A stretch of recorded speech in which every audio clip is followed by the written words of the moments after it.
A lot of confusion has come out from the academics about the definition of assessment for learning compared to formative assessment.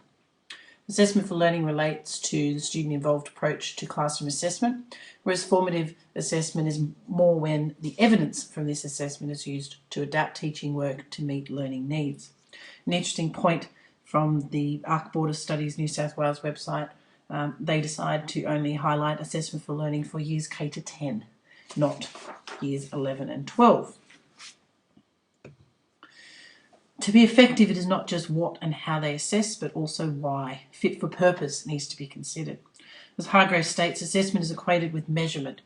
The AFL inquiry process needs to be appropriate for the intended measurement. Different reasons exist for different tasks.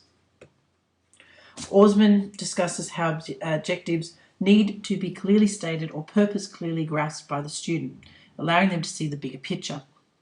A forward-looking approach needs to be maintained by the teacher in their descriptions, with feedback not taking into account student ability, hindering further progress. Scaife and Wellington talk about how assessment can be seen as a two-stage process, with more feedback early on being the most beneficial. Hargrave states the tasks that follow the principles of assessment for learning aim to encourage a deeper understanding of individuals as learners, not just performers, with the task part of the learning process.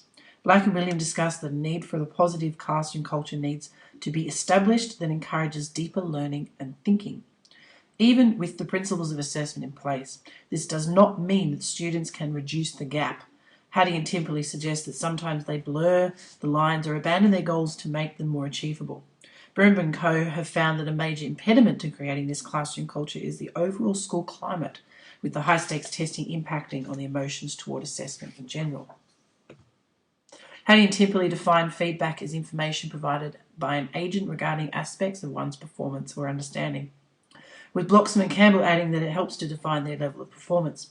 Scaife has found that students want feedback and lots of it, and in good time, though Cooper and Cowie point out that it is not quantity over quality. Freeman notes that a dialogue that is developed between the teacher and student and also between the student's peers is important to help a student interpret the feedback that provided and also help increase the depth of understanding of the student experience. It also helps to individualise the feedback provided. Lee notes that if you only focus on the selected errors in the feedback, this increases its quality. And also don't forget to make it legible. Smith discusses that feedback linked to standards helps to create the benchmarks of aspiration with loss of effectiveness when they are not linked or clear or constructive. Finally, don't forget about Hattie's 3 different types of feedback. Where am I going? How am I going? And where to next? Feed up, back and forward, respectively. The focus of effective assessment for learning aims to shift the learner from being passive to active. The teacher is removed as the main giver of knowledge. Noonan identifies 3 factors that influence a teacher's use of self and peer assessment: the nature of student involvement, the quality of the peer and self-assessment process, and the role of the teacher. Sadly, these methods are often treated with ambivalence as they are misunderstood, despite their potential. MacDonald and Bood identify that self-assessment is a skill that develops a lifelong learner, with students trained in the technique more engaged in outperforming their peers. Peer assessment is an arrangement for the learner to consider and specify the level, value or quality of a product or performance of other equal status learners in a collaborative environment. Again, it is a technique that both students and teachers underrate, often because teachers feel they lose authority and students lose the weight that a mark from a teacher can provide. Overall, this obsession with getting the mark is hampering the introduction of effective assessment for learning practice. A shift in the paradigm of thinking needs to take place. Black and Co. have identified that the type of questioning is important to create an inclusive task, with the moving up the steps of knowledge through relevant questions being asked and appropriate feedback being received.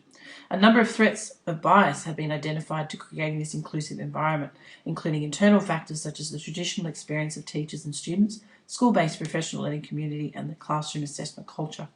External factors also impact, such as the prevalence of high-stakes testing goals. Brown notes that it is important for assessment and for learning to be included as one of a variety of methods of assessment. To conclude, assessment for learning is a method of assessment that teachers aspire to implement but often feel they cannot due to internal and external constraints. The benefits are clearly identified. The recognition of one's own abilities to develop their understanding of concepts to reach a learning outcome is the ideal. Students, when trained and versed in the process of inquiry, are more engaged, with benefits that will be with them long after their years of education finish. In a world of ever increasing complexity and demand on understanding, assessment for learning should be at the forefront of assessment for best practice. Thank you for listening.